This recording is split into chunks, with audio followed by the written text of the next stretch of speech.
2024년 8월 16일 금요일 경제뉴스 매일 브리핑을 시작하겠습니다. 애플이 디스플레이와 로봇 팔다리가 결합한 고가의 가정용 탁상 로봇 개발을 추진하고 있다고 블룸버그가 현지 시간 14일 보도했다. 이 기기에는 스마트홈 명령센터, 화상회의, 원격 제어 홈 보안도구 등이 포함되어 있는 것으로 전해진다.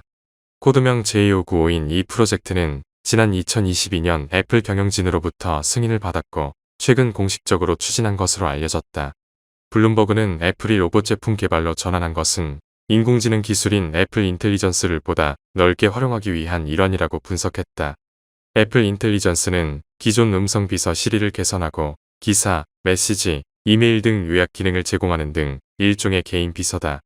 특히 애플은 오픈 AI와 파트너십을 맺고 시리를 통해 챗GPT 기능을 제공하기로 했다. 애플 인텔리전스는 올 가을 베타 버전으로 출시된다. 가정용 탁상 로봇은 이르면 2026년, 2027년 출시를 목표로 하고 있다. 애플은 약 $1000에 출시하도록 계획하고 있는 것으로 전해졌다. 다음 뉴스 15일 기업데이터연구소 CEO 스코어가 국내 매출 상위 500대 기업 중 이달 14일까지 분기보고서를 제출한 334개사를 대상으로 올 2분기 실적을 조사한 결과 이들 기업의 2분기 매출액은 779조 4,847억 원으로 집계됐다. 전년 동기 대비 7.0% 늘었다. 기업별로 보면 삼성전자, SK하이닉스가 반도체 슈퍼사이클 바람을 타고 실적이 급격히 개선됐다. 영업이익이 전년 동기 대비 가장 많이 증가한 기업도 삼성전자와 SK하이닉스로 조사됐다. 2분기 영업이익이 전년 동기 대비 가장 크게 감소한 기업은 포스코, 현대제철로 나타났다. 이들 기업들은 중국 내수 경기 둔화로 수출이 급감하면서 직격탄을 맞은 것으로 해석된다. 전기차 캐즘 여파로 LG에너지솔루션, 삼성 SDI, SK온 등 배터리 3사와 2차전지 업체인 에코프로비엠, 엘렌네프 등의 영업이익 감소폭이 두드러졌다. 다음 뉴스 15일 각 사 반기 보고서에 따르면 LG에너지솔루션의 올 상반기 평균 공장 가동률은 59.4%로 지난해 상반기보다 15.4%포인트 감소했다. SK온 역시 올 상반기 평균 가동률이 53.0%로 지난해 상반기 대비 44.6%포인트 급락했다.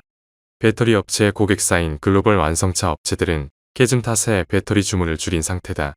리튬 같은 원재료 가격이 하락하는 것도 가동률 하락의 원인이다. 공장 가동률이 떨어지면 실적에 영향을 미칠 수밖에 없다. LG에너지솔루션의 올 2분기 영업이익은 1,953억 원으로 전년 동기 대비 57.6% 감소했다. SK온은 올 2분기 4,601억 원의 영업 손실을 내 11개 분기 연속 적자를 기록했다. 배터리 업계는 올 연말까지는 큰 시장 변화를 기대하기 어려울 것으로 본다. 다만 바닥을 지나는 중이라는 전망이 조심스럽게 나온다. 다음 뉴스 미국 민주당 대선 후보로 나선 카멀라 해리스 부통령의 지지율이 올라가면서 친환경 에너지 전력 관련주들이 상승세를 타고 있다. 뉴욕타임스에 따르면 지난달 23일만 해도 해리스 부통령은 미국 50개 주 전역에서 45% 지지율을 얻어 트럼프 전 대통령 48%에게 밀렸다. 그러나 11일 기준 여론조사에서는 48% 지지율로 트럼프 전 대통령 지지율 47%를 소폭 앞섰다. 이에 따라 민주당과 해리스 부통령의 정책 수혜주들은 강한 반등세를 보이고 있다. 태양광주뿐만 아니라 전력 송전 업체들은 민주당의 친환경 에너지 확대 정책으로 전력 인프라 개선 수혜를 볼 것으로 예상된다. 해리스 부통령의 대마초 규제 완화 정책 수혜주도 상승세다.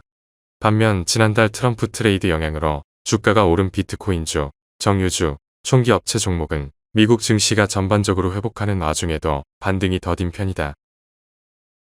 다음 뉴스 최근 한국과 미국 증시 양쪽에서 패닉세를 불러온 주범인 글로벌 경기 침체 우려에도 미 증시에서 유통과 소비 관련 주식이 잇따라 신고가를 기록한 것으로 나타났다. 15일 인공지능 공시 분석 서비스를 제공하는 데이터밸리에 따르면 이달 들어 미국 증시에서 컨슈머 섹터 분야 주식 15개가 52주 신고가를 찍은 것으로 집계됐다. G마켓 옥션의 기존 모회사로 국내에서도 잘 알려진 글로벌 이커머스 기업 이베이가 대표적이다. 13일에는 시가총액이 963억 달러에 달하는 중남미 이커머스 1위 기업인 메르카도리브레가 나스닥에서 1916.20달러로 52주 신고가를 찍었다. 다만 아마존이 시장 전망에 못 미치는 2분기 매출과 3분기 실적 전망을 발표하며 주가가 고꾸라졌고 맥도날드나 프록터앤드갬블처럼 대표 소비재 기업들의 지난 분기 실적이 저조했다는 점 때문에 아직 소비가 회복됐다고 보기는 어렵다는 분석도 나온다. 다음 뉴스. 애플은 현지 시간 14일 자사 블로그를 통해 새 운영체제인 iOS 18.1 버전부터 아이폰의 NFC 비접촉 결제를 외부 기업에 개방한다고 밝혔다. NFC 비접촉 결제가 외부에 개방되면 삼성페이와 구글페이도 애플페이처럼 오프라인 매장에서 결제에 사용할 수 있게 된다. 애플의 이런 조치는 미국과 유럽연합을 비롯해 각국의 규제 당국이 이를 개방하도록 압박한 결과로 보인다.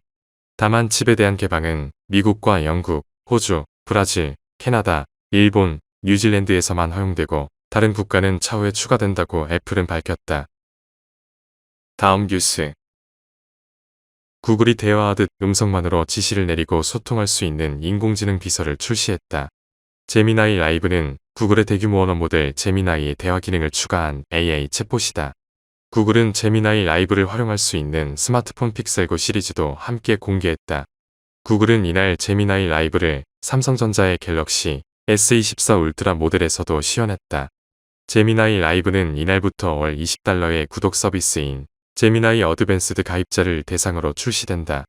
구글 픽셀4는 한국에는 출시되지 않지만 삼성전자 갤럭시 스마트폰 이용자들도 제미나이 어드밴스드에 가입해 이용할 수 있다. 우선은 영어만 지원하지만 조만간 기타 언어들도 제공된다. 올해 중 애플 운영체제인 iOS에서도 제공될 예정이다. 다음 뉴스. 고물가로 소비자들이 지갑을 활짝 열지 못하고 있는 상황에서 정통 뷔페뿐 아니라 피자와 떡볶이 등을 판매하는 무한리필 식당이 가성비 외식 장소로 각광받고 있다. 15일 식품업계에 따르면 상반기 이랜드이츠 피자몰 중 뷔페식 매장의 매출은 지난해 같은 기간보다 10% 올랐다. 2020년 46.8%에 불과했던 피자몰 뷔페 매장의 40대 이상 고객 비중은 매년 증가해 올해 1분기 60.1%를 기록했다. 대학생 고객층을 중심으로 무한리필 식당이 인기를 끌었던 이전과는 달라진 현상이다. 다른 외식 업종들과 달리 유독 뷔페식 매장이 인기를 끌고 있다는 통계도 나왔다. 핀테크 기업 핀다가 인공지능 상권 분석 플랫폼 오픈업을 통해 추정한 결과에 따르면 6월 뷔페 부문의 매출은 전년 동기 대비 22.0% 증가했다.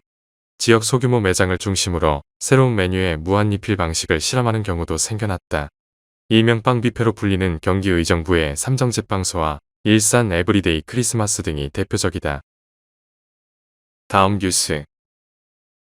하나은행이 고시한 8월 14일 오후 11시 50분 원달러 환율은 1361원입니다.